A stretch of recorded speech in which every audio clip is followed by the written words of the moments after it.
Can you talk about the first time making eyes with him? Like what was the what was that first interaction when he realized, oh, he's being handled by somebody new, and your relationship kicked off?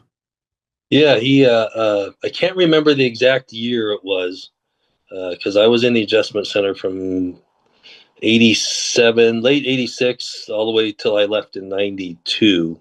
Maybe it was the beginning of 87, all the way to 92.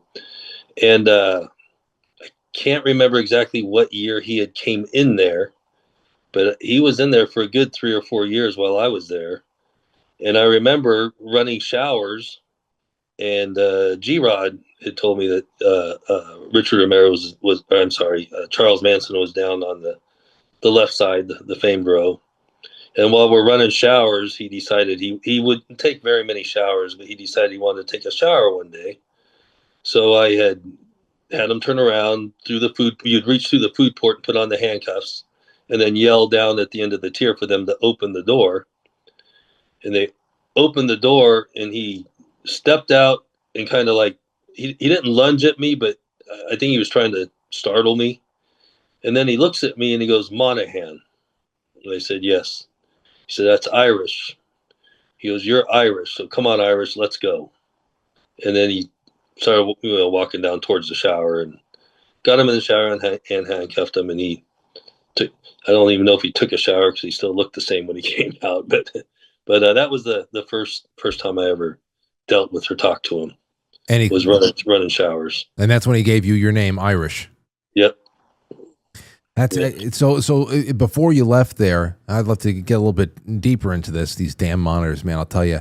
How long were you dealing with Manson regularly? That you see him on a regular basis? About 5 days a week. You would see him.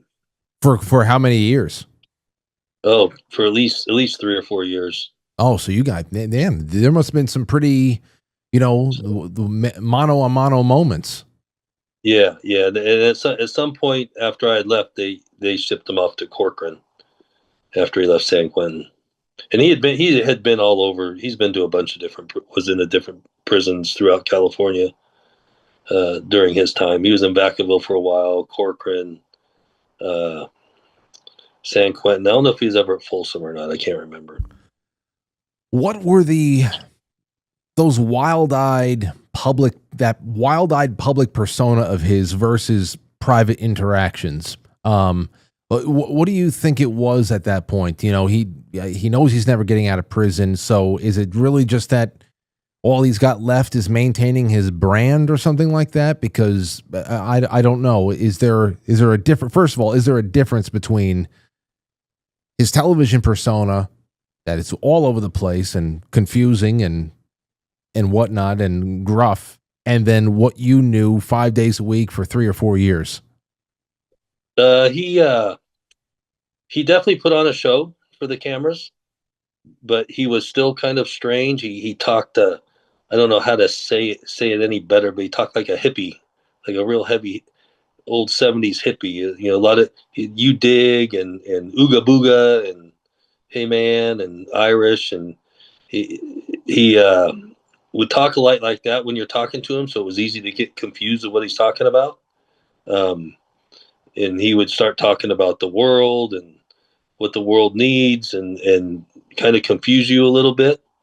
But when you took him to an interview in front of the cameras, that's when he'd really put on a show and do his little karate kicks and screaming and yelling, and us as corrections officers were kind of used to it, so we didn't jump at him or nothing like that. We just let him do his thing, and then I remember one day bringing him back from one of his interviews. He had asked me, "Hey Irish, how'd I do?"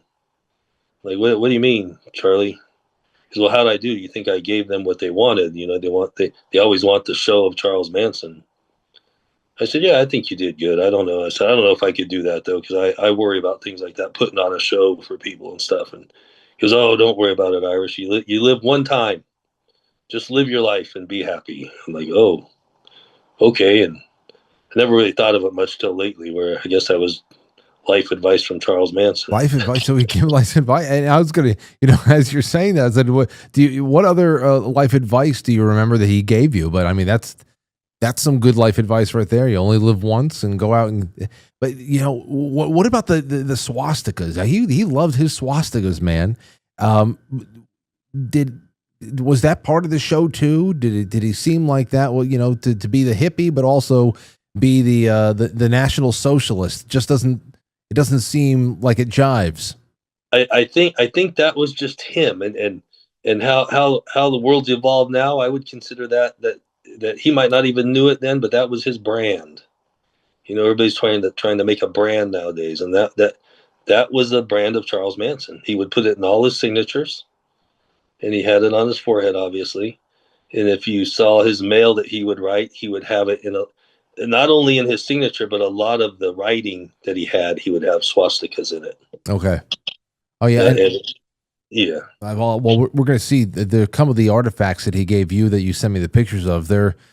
It's consistent there with the branding. And I know that when we were just talking about Richard Ramirez, whether or not you discussed his case with him or whatnot, Manson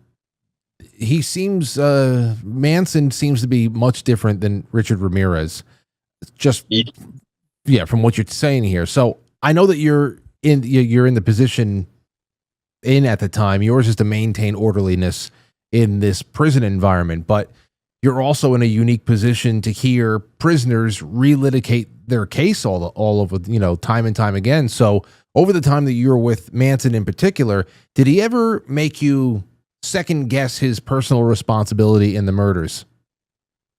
They didn't make me second guess it, but he would. I remember specifically in the holding cage talking about the Sharon Tate murders, and he said he wasn't even there, man. He don't know why them people did that. He was, I didn't tell them to do that, and then I remember him going off on some other subject, so I just left it alone after that. Yeah, I mean, it's one of those things you probably best to do after a while.